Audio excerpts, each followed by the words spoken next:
Zone Europe sur Sensation. Bonsoir et bienvenue dans Zone Europe sur Sensation, une émission enregistrée au Parlement européen de Bruxelles et réalisée en association avec TV78. Voici le sommaire de ce nouveau numéro. L'eurodéputé allemand Jan-Christoph Huygens sera notre invité, l'occasion d'évoquer avec lui le pacte européen sur la migration et l'asile. Usage récréatif ou médical, la législation sur le cannabis varie d'un pays à un autre. L'Allemagne et le Luxembourg sont sur la voie de la légalisation. Nous verrons comment ça se passe chez nos voisins. Les superstitions en Europe avec Evelyne Keller, auteure du livre 301 superstitions chez l'opportun.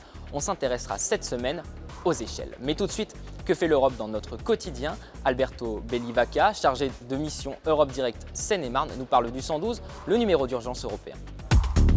Zone Europe. Si vous êtes accro de films et séries américaines, vous connaissez sûrement le 911, le numéro d'urgence unique mis en place outre-Atlantique pour appeler les secours, notamment la police ou les pompiers. En Europe, et surtout dans la vraie vie, vous aurez fort heureusement très peu de chances d'être témoin d'une course-poursuite à la Fast and Furious. Néanmoins, pour toute autre urgence, saviez-vous qu'il existe un numéro unique européen ? Ce numéro est bien le 112. En effet, en même temps que les numéros nationaux comme le 15 ou le 17, le 112 est une alternative européenne sûre pour tous les Européens, qui ne doivent plus prendre connaissance des numéros nationaux lorsqu'ils partent dans d'autres États membres. Accessible où que vous soyez sur le territoire de l'Union et mis en place en l'an 2000 en France, il permet de contacter les services d'urgence dans les situations nécessitant une ambulance, les services d'incendie ou encore la police, et même sans carte SIM. Face à la croissance des déplacements des citoyens européens au sein de l'Union européenne, il était nécessaire qu'ils puissent s'appeler, en cas d'urgence, un numéro unique commun. Les autorités nationales ont commencé à informer la population déjà à partir de 1991. Dans les faits, la transition n'est pas évidente, puisqu'il faut se donner les moyens techniques et financiers pour que chaque Européen puisse avoir un accès rapide et performant aux services de sécurité lors des péripéties de la vie. Pourtant, la procédure d'infraction a dû être déclenchée envers les États membres qui n'ont pas respecté les temps pour se conformer à la directive. Au secours les amis européens, parfois il semblerait que le jeu préféré de la Commission européenne et des États membres soit gendarmes et voleurs. Zone Europe, l'invité politique. Je reçois l'eurodéputé allemand Jan-Christoph Huygens, bonjour. Bonjour. Alors vous êtes membre du groupe Renew Europe, vice-président de la commission des transports et du tourisme et également membre suppléant de la sous-commission des droits de l'homme. Alors ensemble, nous allons évoquer la politique migratoire de l'Union européenne. La France, qui préside actuellement le Conseil de l'Union européenne, veut réformer le pacte européen sur l'immigration et l'asile. Alors tout d'abord, est-ce que vous pensez que c'est nécessaire cette réforme ? On a urgemment besoin d'un changement politique sur les questions migratoires en Europe, parce qu'on est dans une situation où on sait que les règles du Dublin ne fonctionnent plus. On sait qu'il y a certains États membres qui reçoivent beaucoup de migrants et pourtant d'autres n'en reçoivent pas du tout. Donc à mon avis, il faut un système européen d'une part qui fait en sorte qu'on traite de manière digne les migrants qui arrivent, mais d'autre part qu'on a un système d'état de droit où les demandes d'asile sont traitées de manière rapide et efficace. Alors déjà, l'Union européenne, avant de parler immigration et migrants, c'est l'espace Schengen. C'est un espace de libre circulation des personnes qui comprend 26 États européens où les frontières et les contrôles ont disparu. Alors les contrôles peuvent être réactivés, on l'a vu là avec la crise sanitaire, on l'a vu aussi précédemment face au terrorisme. Déjà cet espace Schengen, comment peut-il évoluer et comment doit-il évoluer ? La Commission nous propose certains changements et je pense que c'est urgent de réajuster les règles dans l'espace Schengen. D'une part, pour lutter contre la criminalité, ce qui est important. Dans un espace de libre circulation, il faut lutter ensemble contre la criminalité. Mais d'autre part, pour faire en sorte que les mesures pour des contrôles aux frontières sont vraiment des mesures qui sont utilisées qu'en cas de vraie nécessité et pas de manière répétitive par certains États membres régulièrement, tous les 6 mois, une prolongation. Justement, vous parlez de certains États membres, on l'a vu là pendant la crise sanitaire et on le voit encore, certains États membres décident d'eux-mêmes de réactiver les frontières sur leurs frontières. Est-ce qu'il ne faudrait pas plutôt une décision européenne justement à ce niveau-là? Mais ils doivent demander une dérogation et en général la dérogation est acceptée par la Commission. Mais après, malheureusement, il n'y a pas de contrôle si les mesures de contrôle sont encore nécessaires après 6 mois, après 1 an, après 2 ans, après 3 ans. Et comme ça, certains États membres continuent de manière perpétuelle de faire des contrôles qui ne sont pas forcément nécessaires ou au moins où la preuve de nécessité n'est pas là. Alors le renforcement des frontières extérieures, on le disait, c'est un point important, notamment en donnant plus de moyens à Frontex. Donc cette fois-ci, on parle de l'Agence européenne des gardes frontières et gardes-côtes. Elle a été créée en 2004 et son rôle a évolué ces dernières années. On le voit justement, l'immigration dont on parlait tout à l'heure arrive majoritairement par les pays frontaliers avec la mer Méditerranée. Quel est le rôle justement de cette agence Frontex aujourd'hui? Est-ce qu'on en est satisfait? Pour l'instant, Frontex est dans une situation de s'agrandir. Et c'est bien, c'est une bonne décision de l'Europe de renforcer le contrôle à nos frontières extérieures et de soutenir les États qui sont en première ligne. La Belgique, les Pays-Bas, l'Allemagne n'ont pas de frontières extérieures, mais pourtant la Grèce, l'Italie, il y a effectivement cette situation d'arrivée des migrants. Donc on a besoin de Frontex pour soutenir ces États, pour que il y a d'une part le respect de l'état de droit à notre frontière extérieure, mais d'autre part, un vrai contrôle qui est efficace. Justement, vous parliez tout à l'heure des accords de Dublin donc, qui sont souvent critiqués. Pour faire simple, actuellement, un demandeur d'asile doit demander l'asile dans le premier pays dans lequel il est arrivé. Vous parliez de l'Italie, la Grèce. On l'a vu aussi avec la France qui renvoyait des migrants qui arrivaient en France, mais parce qu'ils étaient arrivés tout d'abord en Italie. Quelles alternatives est-ce qu'on pourrait imaginer pour cela ? À mon avis, il faut un système européen de solidarité entre les États membres. Ça ne veut pas dire qu'on doit forcer les États membres de l'Union européenne de prendre des migrants, mais en même temps, on ne peut pas laisser Malte ou la Grèce ou l'Italie... Parce que c'est quelque chose qui avait déjà été tenté. Ça a été proposé, mais ça a été rejeté. Ça n'a pas été accepté par les États membres, ce que je comprends. Donc il faut un système où... on montre de la solidarité et on ne peut pas laisser les États membres au sud tout seuls avec le flux des migrants, mais d'autre part qu'on installe un système de réciprocité. Ça veut dire que tout État membre doit se montrer solidaire, soit en prenant des migrants, soit en contribuant de manière financière ou logistique à la politique migratoire. Justement, vous êtes eurodéputé allemand. L'Allemagne est un pays qui accueille énormément de migrants et qui a pour politique de les intégrer extrêmement rapidement dans son système du monde du travail. Est-ce que c'est quelque chose qu'il faudrait peut-être étendre justement aux autres pays de l'Union ? La politique d'intégration, c'est une compétence nationale, mais on ne peut que animer les États membres à intégrer les migrants au plus vite possible. En Allemagne, il y a 2 choses qu'on fait tout de suite. C'est premièrement donner le droit de travailler et deuxièmement leur apprendre la langue, leur apprendre l'allemand. Et ce sont à mon avis 2 clés pour une bonne intégration parce que comme ça ils sont en contact avec la société et on obtient des très bons résultats. Vous vous rappelez qu'en 2015-2016 il y a 1,5 million de notamment Syriens qui sont arrivés en Allemagne. Aujourd'hui il y a les 2/3 qui ont un emploi en Allemagne. Justement, vous parlez de la crise migratoire de 2015-2016. Il y a différentes mesures qui avaient été prises. Le nombre d'arrivées irrégulières dans l'Union européenne a été réduite de plus de 90% depuis cette date. C'est un enjeu auquel il faudra être bien sûr attentif à l'avenir. Du fait des guerres, on le voit, la crise économique, les réfugiés climatiques. On voit ce qui se passe actuellement en Ukraine. On a vu ce qui s'est passé en Afghanistan. Comment est-ce qu'on peut faire face à tout ça ? Déjà, 2015-2016 était une large exception.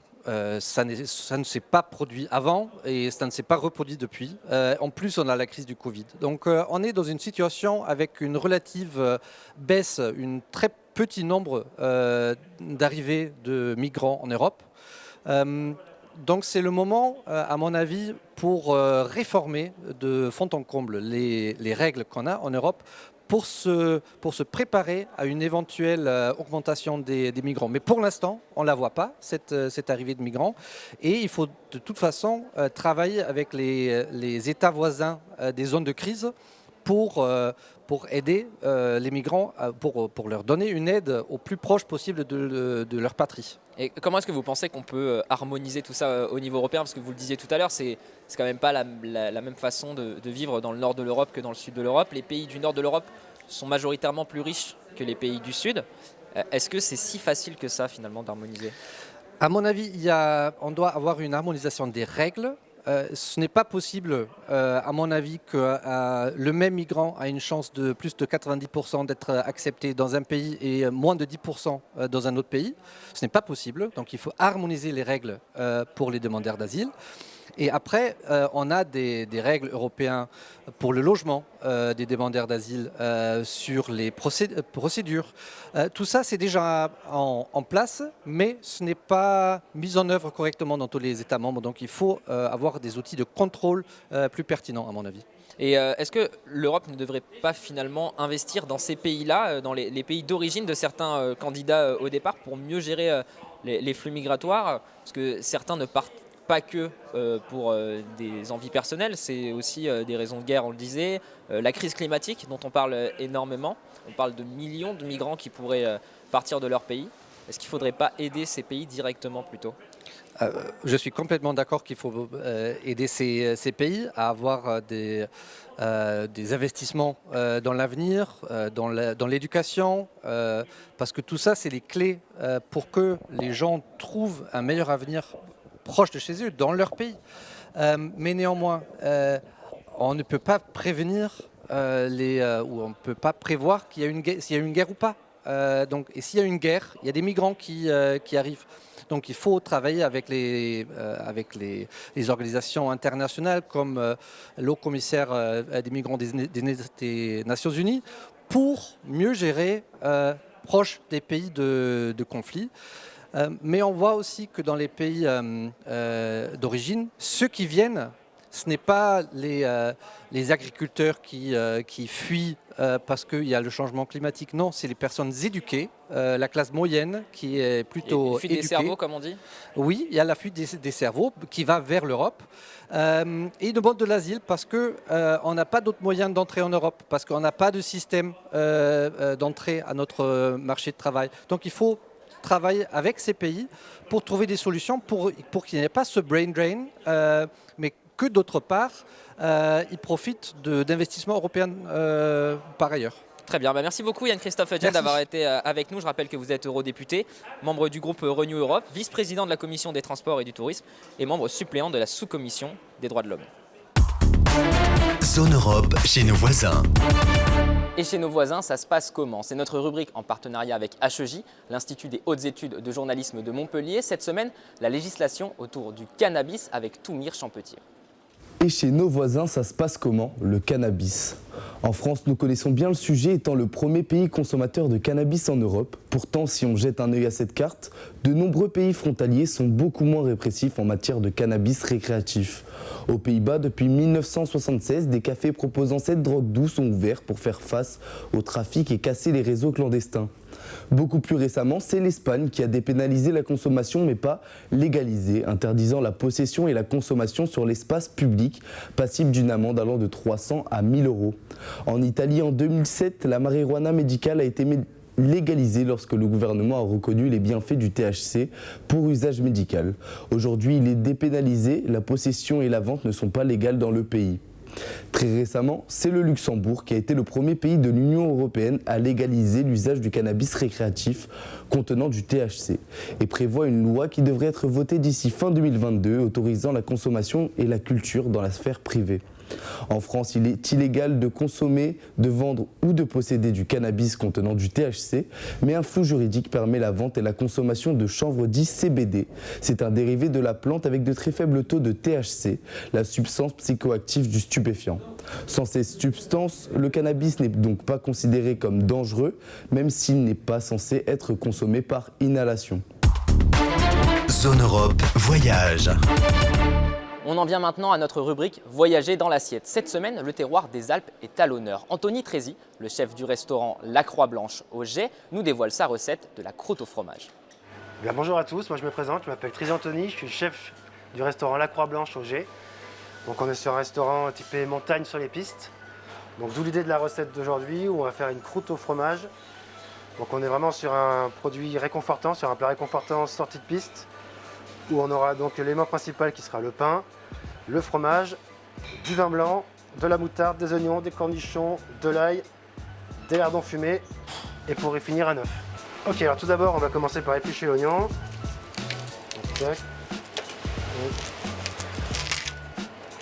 Donc on va éplucher l'oignon, ensuite on va l'émincer. Ensuite on va le faire cuire pour faire une petite compotée d'oignons qu'on ajoutera avec les lardons. Donc là juste émincer.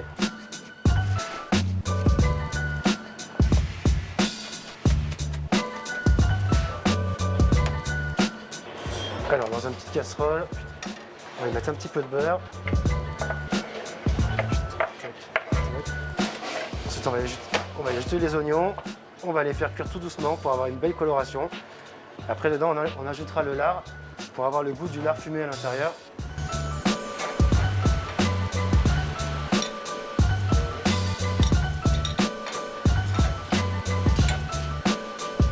Alors là donc on a fait notre compotée d'oignons, petite compotée d'oignons suée, bien colorée, avoir une petite coloration pour amener un petit peu de goût.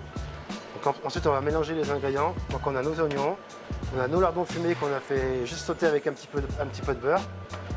On a nos cornichons qu'on a coupés en petits morceaux, que ce soit plus agréable à manger. Et là on a notre ail qu'on a haché grossièrement au couteau pour mettre une petite pointe d'ail. Donc ensuite on fait notre petit mélange. On se met 2 bonnes cuillères de compotée d'oignons, une bonne cuillère de lardons fumés, un petit peu de cornichons, un petit peu d'ail. Pour lier le tout, on va rajouter une cuillère de moutarde de Dijon. Allez, 2 cuillères, ça sera encore mieux. Ensuite, on mélange le tout.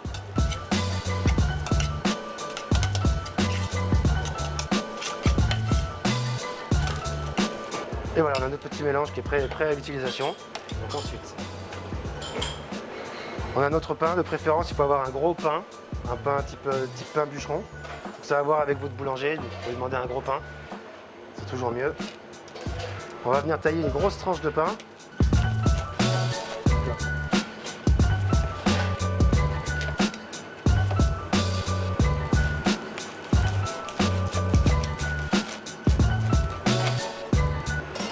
Donc le but c'est d'avoir une tranche bien épaisse, après qu'on va imbiber avec le vin blanc et la crème, qu'on mettra sur la garniture, sur laquelle on mettra du fromage, et à la fin un petit œuf au plat, qui viendra faire lier un petit peu le tout. Donc du coup on prend un plat qui est adapté pour passer au four, qui sera assez grand pour pouvoir recueillir notre grosse tranche de pain. On va y mettre notre garniture en dessous. Voilà, donc on est généreux, on met au moins 2 bonnes cuillères de garniture. Voilà. Dessus, on va y poser notre belle tranche de pain qu'on va venir imbiber de vin blanc. Bon alors là, pour le petit clin d'œil, on a pris un vin blanc de Savoie, évidemment.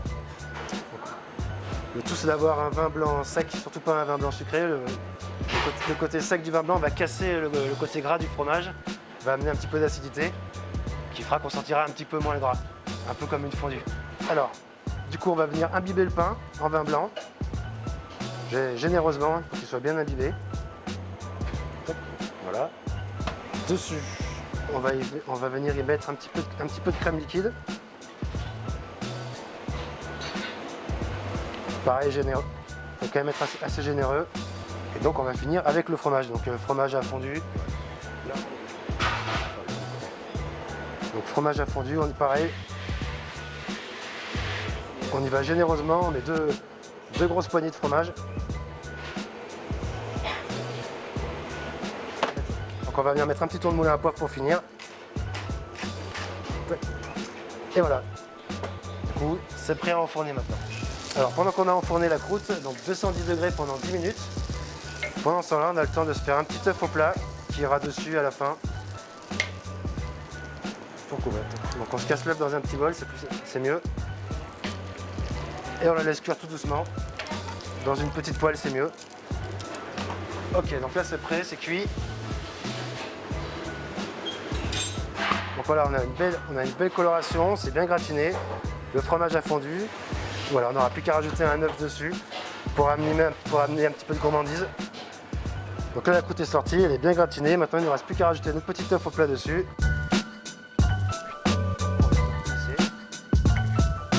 Donc voilà, on a ajouté l'œuf. Maintenant, plus qu'un petit tour de moulin à poivre. Un petit peu de fleur de sel. Quelques petites herbes pour amener un petit peu de végétal. Donc et voilà, un bon plat réconfortant après une bonne journée de ski. Zone Europe sur Sensation. Les superstitions en Europe, avec Evelyne Keller, auteur du livre 301 superstitions, petite encyclopédie des peurs et sagesse populaire chez L'Opportun. On s'intéresse cette semaine aux échelles. Aujourd'hui encore, les gens hésitent à passer sous une échelle quand il y a des travaux dans une rue. Et parfois, ils ne peuvent pas éviter de passer sous l'échelle. Donc, ils passent cette échelle. Et certaines personnes en sont très contrites. Pourquoi ça porte malheur ? Parce que l'angle que forme l'échelle avec le mur, c'est un triangle. Et on remonte à l'Antiquité grecque, le triangle est un espace sacré. Donc on ne doit pas franchir ce triangle. Donc si vous n'avez pas pu faire autrement que de passer sous cette échelle, l'esprit humain qui est malin trouve toujours quelque chose à faire. Pour conjurer le mauvais sort, il va falloir continuer son chemin jusqu'à ce que l'on rencontre un chien. Ça paraît bizarre, mais c'est comme ça. Et là, le sort est effacé. L'échelle, oui. L'échelle, vous pouvez aussi, dans un héritage, hériter d'une échelle dite de meunier. Ce sont des échelles assez courtes et en bois. Et si jamais vous héritez d'une échelle de meunier, parfois elles ont 13 barreaux. Donc elle est doublement porte-chance. Il ne faut surtout pas la mettre aux encombrants parce que la chance s'en irait avec l'échelle. Zone Europe, c'est terminé pour aujourd'hui. Merci aux équipes techniques du Parlement européen de Bruxelles. Vous pouvez retrouver cette émission en podcast audio et vidéo sur notre site et notre application Radio Sensation et aussi sur TV78. Rendez-vous la semaine prochaine. Très bonne soirée. Zone Europe sur Sensation. Zone Europe.